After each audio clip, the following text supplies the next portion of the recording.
اچھا، سورۃ البقرہ کی آیت نمبر 187 جو ہم نے سنی، وَلَا تُبَاشِرُوهُنَّ وَأَنْتُمْ عَاكِفُونَ فِي الْمَسَاجِدِ، اپنی بیویوں کے ساتھ ازدواجی تعلق قائم نہ کرو جبکہ تم مسجد میں اعتکاف میں ہو۔ اس کے اندر یہ اشارہ ہے کہ عورتیں بھی مسجد میں اعتکاف بیٹھ سکتی ہیں، لیکن یہاں پر ایک بات ضرور یاد رکھیں کہ اگر فتنے کا ڈر ہو، جس طرح کہ آج کل کے زمانے میں یہ ویڈیو کیمرے کا اور تصاویر کا فتنہ ہے، اور عین ممکن ہے کہ ایسی عورتیں جو بیچاری عوام کے سامنے کبھی بھی بے پردہ نہیں آتی، ان کی ویڈیوز بنا کے کوئی بد دیانت خاتون جو ہے وہ نیٹ کے اوپر چڑھا دے، عین ممکن آج کل تو کچھ بھی ہو سکتا ہے۔ لہذا اس دور کے اندر میں نہیں سمجھتا کہ جب تک مکمل تحقیق نہ کر لی جائے اس وقت تک کسی عورت کو مسجد میں اعتکاف بٹھایا جائے، کیونکہ حالات و واقعات فیوریبل نہیں ہیں۔ آج کل تو خفیہ کیمرے لگے ہوئے ہیں، ہوٹلوں کے اندر لگے ہوئے ہیں، اور میاں بیوی جو ہیں وہ ہنی مون منانے کے لیے چلے جاتے ہیں ہوٹلوں میں، اور بعد میں جناب ان کی ویڈیوز جو ہیں وہ نیٹ کے اوپر چڑھی ہوتی ہیں، کیونکہ بالکل چھوٹے چھوٹے کیمرے آ گئے ہیں، وہ کبھی لائٹس کے اندر، کبھی کسی آپ سمجھ لیں شو پیس کے اندر وہ چھپا کے لگا دیتے ہیں، اور یہی کام مسجدوں کے اندر بھی ہو سکتا ہے۔ یہ کوئی یعنی آپ سمجھ لیں ناممکنات میں سے نہیں ہے، تو اس لیے میں تو بالکل اس چیز کو انڈورس نہیں کروں گا، اور میری سپورٹ میں وہ حدیث ہے جو بخاری اور مسلم دونوں میں موجود ہے۔ اما عائشہ رضی اللہ تعالی عنہا و سلام اللہ علیہا کہتی ہیں کہ اگر نبی علیہ السلام میرے زمانے کی عورتوں کو دیکھ لیتے تو ان پر مسجد میں جانے پہ بھی پابندی لگا دیتے۔ یہ اما عائشہ اپنے زمانے کے بارے میں کہہ رہی ہیں حضور کی وفات کے بعد، بخاری اور مسلم دونوں میں یہ حدیث موجود ہے۔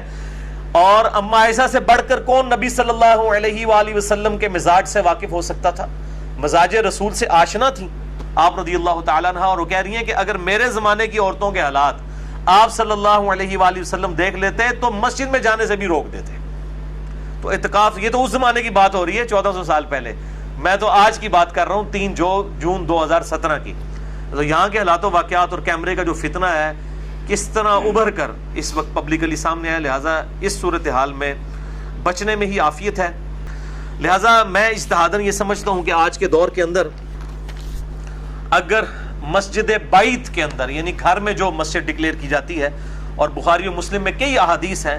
کہ کئی صحابیات تھیں جو آپ صلی اللہ علیہ وآلہ وسلم کے پاس حاضر ہوتی تھیں کہ یا رسول اللہ آپ ہمارے گھر میں آ کے ایک کونے میں نماز پڑھ لیں، ہم اس گھر کے حصے کو مسجد ڈکلیئر کر دیں۔ تو اس زمانے میں بھی صحابہ کرام اپنے گھر کے کسی ایک کونے یا گوشے کو مسجد کے طور پر ڈکلیئر کرتے تھے گھر کی عورتوں کے نماز پڑھنے کے لیے، کیونکہ عورت کا گھر میں نماز پڑھنا مسجد میں پڑھنے سے افضل ہے۔ تو لہٰذا اس طرح کی جو مسجد بیت ہیں، گھر میں ڈکلیئر کی ہوئی مسجدیں، اس کے اندر اگر عورتیں اعتکاف کر لیں